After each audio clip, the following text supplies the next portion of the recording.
You cut your hair short because it felt right. Not trendy, not showy, just right. There's something about letting go of all that length that feels freeing. Lighter on the head, lighter in the mirror, like shedding an old skin. And for a while, it works. You feel tidy, polished. People say it suits you. You smile politely, because it does, technically. But something lingers. Maybe it's the way your jaw feels sharper than you remembered, or how your neckline suddenly feels exposed. Maybe it's how the shape you once loved now feels a little stiff, a little flat, a little like it was designed for someone you used to be. It's not about regret. It's about recognition. That quiet moment when a haircut, once so full of possibility, starts feeling like a routine you didn't mean to sign up for. Because short hair, when it flatters, can be stunning. But when it misses the mark, it doesn't just sit wrong. It ages us. Not dramatically, not cruelly, but gently, quietly, in ways we can't quite name. Today we're going to name them. We'll walk through 5 of the most common short hair mistakes women over 60 unknowingly carry, out of habit, comfort, or simply lack of guidance. Not to criticize, but to shift. To help your cut match who you are now, sharp, soft, full of life. And before we dive in, I'm curious, where are you watching from? So many women from so many places end up here, quietly rethinking things together. If you feel like sharing, I'd love to know. Because sometimes, all it takes is one overlooked detail to see your reflection shift again. Mistake 1. Keeping the back too blunt or heavy. Some things we don't notice until we see them in a photo. You're standing at a family gathering. Someone takes a snapshot from behind, and when you glance at it later, there it is. That heavy block of hair at the back of your head, perfectly horizontal, perfectly motionless. At first you think, well, maybe it's just the lighting or the angle, but deep down you recognize it. That thick, blunt line at the nape that was supposed to make your hair look full, but somehow makes everything feel weighed down. One of the most common short hair mistakes for women over 60 is leaving the back too heavy, too flat, or too squared off. It's usually done with good intentions. Let's keep the fullness, your stylist says. But in reality, what it creates is a static shape. It draws the eye downward. It shortens the neck visually, and it stiffens the entire silhouette of the cut. The result? A look that reads practical but not present. Tidy? Yes. But almost too controlled. Like the haircut is wearing you. Now imagine instead a soft taper at the nape. Just enough graduation to draw the eye upward, not down. Suddenly, the shape breathes. Your posture lifts. Even from behind, there's movement again. It's a small change, but the impact is quiet and powerful, like shifting a picture frame slightly until everything aligns. This kind of taper works beautifully for women with finer hair, especially if your strands tend to lie flat. It also flatters shorter necks or rounded shoulders by adding verticality without volume. And if you're unsure about going too short at the back, just ask for a soft undercut or a graduated stack that lightens without exposing.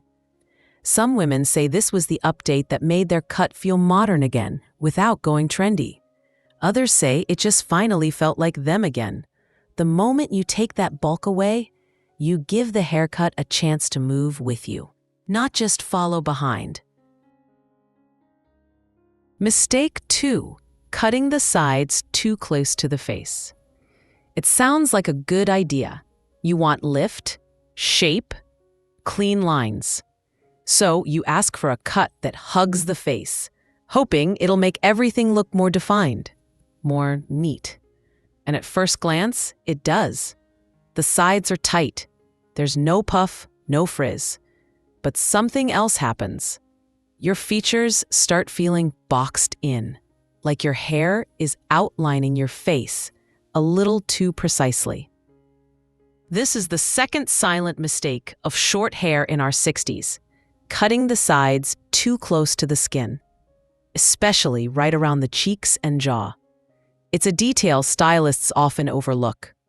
They're trained to think in terms of structure, sharp lines, sleek contours. But as we age, our skin softens. We lose volume in the midface, temples, even around the eyes. So when the hair follows the skull too tightly, it ends up emphasizing everything we've quietly been trying to soften. It's not about hiding. It's about releasing. A little looseness at the sides, some softness at the temples, or a touch of outward movement around the cheekbones can change everything. Instead of cutting into the face, the hair begins to float beside it. Suddenly, there's space, light, a feeling of openness. This is especially important for women with finer features or narrow faces. Even if you have strong bone structure, cutting the sides too close can harden your look in ways you don't expect. If you wear glasses, it's even more noticeable. Tight hairlines plus frames can feel like too many borders around your eyes. So ask for softness, not volume necessarily, just space. You might say, let it skim rather than cling. One woman I know used to have her hair cut with a razor around the ears, clean and tight.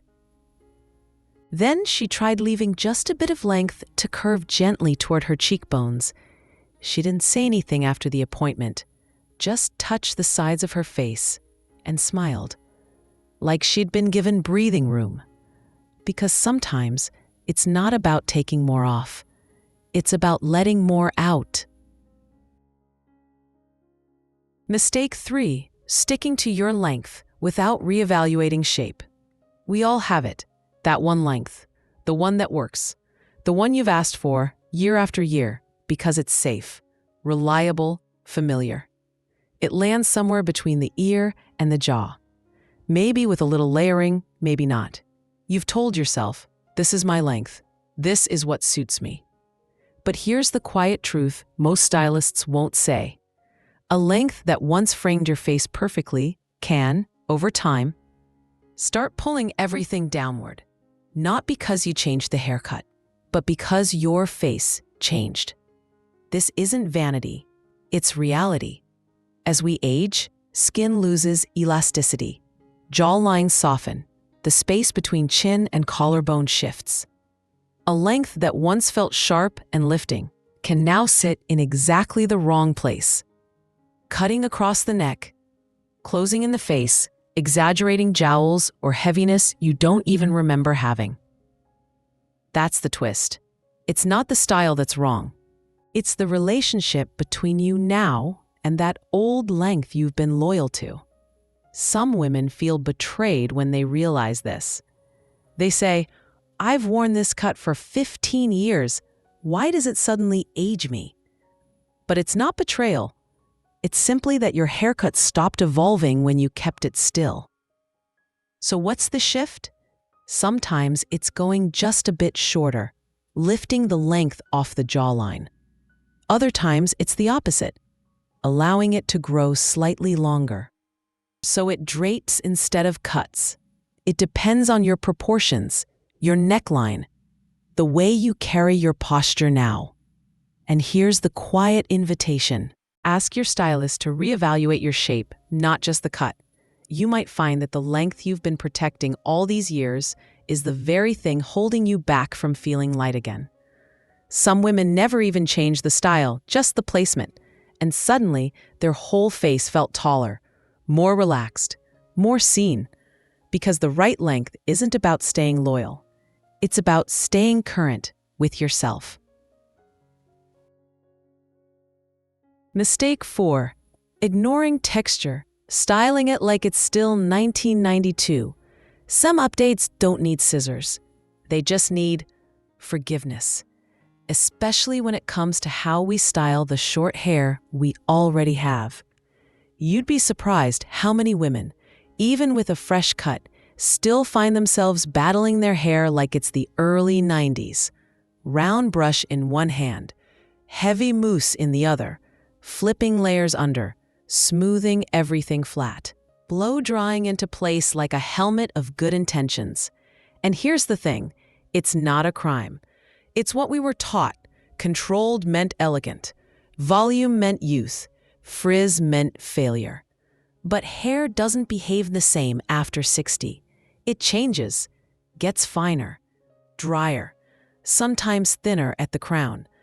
And what used to hold shape now resists it entirely. So here's the gentle mistake. Treating your current hair like the hair you used to have, instead of the hair you actually do. The irony? The more you try to tame it, the more it pushes back. All that heat and product meant to polish ends up exaggerating every ridge and weakness. Now imagine doing less. A touch of leave-in cream instead of stiff mousse. Letting some natural wave peek through instead of forcing a curl under. Air drying with intention instead of blasting with heat. What once felt messy now looks modern. What once felt frizzy now feels free. This isn't about giving up effort. It's about redirecting it. If your hair wants to flick out, let it. If it parts in a new place now, trust it. Sometimes the most flattering style is the one that listens to your hair instead of overpowering it. One woman told me she stopped blow-drying entirely and started using her fingers. She said it didn't just save time. It gave her back her face. Because the real shift isn't always about what you cut. It's about what you stop controlling. Mistake 5. Forgetting movement. Holding on to a fixed shape. Even with the right length, the right softness, the right texture, some haircuts still feel frozen. They sit neatly, they check every box, but they don't move. You turn your head, and the shape stays put. Not because of product, but because the structure itself has no flow. Every line sits exactly where it was cut and never seems to shift. That's the final, quiet mistake, a haircut that forgets movement. When we were younger, movement came built in. Our hair bounced, swung, got messy, and still looked good. But now, many shortcuts are built for order, not energy. It's subtle, but when there's no movement, there's no life in the shape. And without life, even the most elegant cut can feel static. Adding movement doesn't mean going messy. It means allowing the shape to feel alive. That could be gentle internal layering, so the hair lifts and falls naturally. It could be a broken line around the perimeter, so it doesn't look like a helmet, or even letting some asymmetry soften the silhouette. For some women, it's letting one side fall slightly longer than the other. For others, it's about skipping the flat-ironed finish and allowing the ends to curve, dip, flick, like they used to when we didn't think so much about them. This is especially true if your style is sharp or structured. Kixies, cropped bobs, French cuts. These need breathing room, or else they become armor. One woman had the perfect pixie on paper, but she always felt stiff in it, until her stylist added internal texture. Nothing visible, nothing trendy, but when she turned her head, the hair moved with her. She said it felt like her cut finally caught up to her spirit, because that's what movement does. It makes space for your energy to show up again, quietly, effortlessly, without saying a word. It's not about chasing youth, not really. It's about recognizing the places where we stopped evolving, not because we gave up, but because we thought we had to hold still. Hair is never just hair. It's presence. It's memory. It's the quiet way we say to the world, I know who I am, and I'm still listening to her. Short hair is not a mistake, but stillness can be, because we are not who we were 10 years ago, or even last spring. And if the mirror has been feeling unfamiliar lately, not harsh, just quiet, maybe it's not your face that's changed. Maybe it's the frame that hasn't moved. The truth is, every woman I've spoken to, whether she's 61 or 78, has had some version of this moment.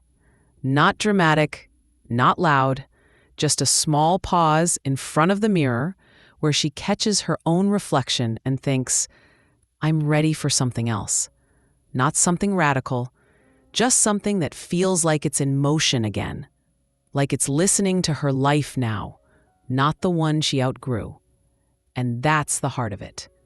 Hair doesn't have to be louder to feel more like you. It just has to let you show up in it, fully, softly, unapologetically, because you haven't stopped changing, and neither should your haircut.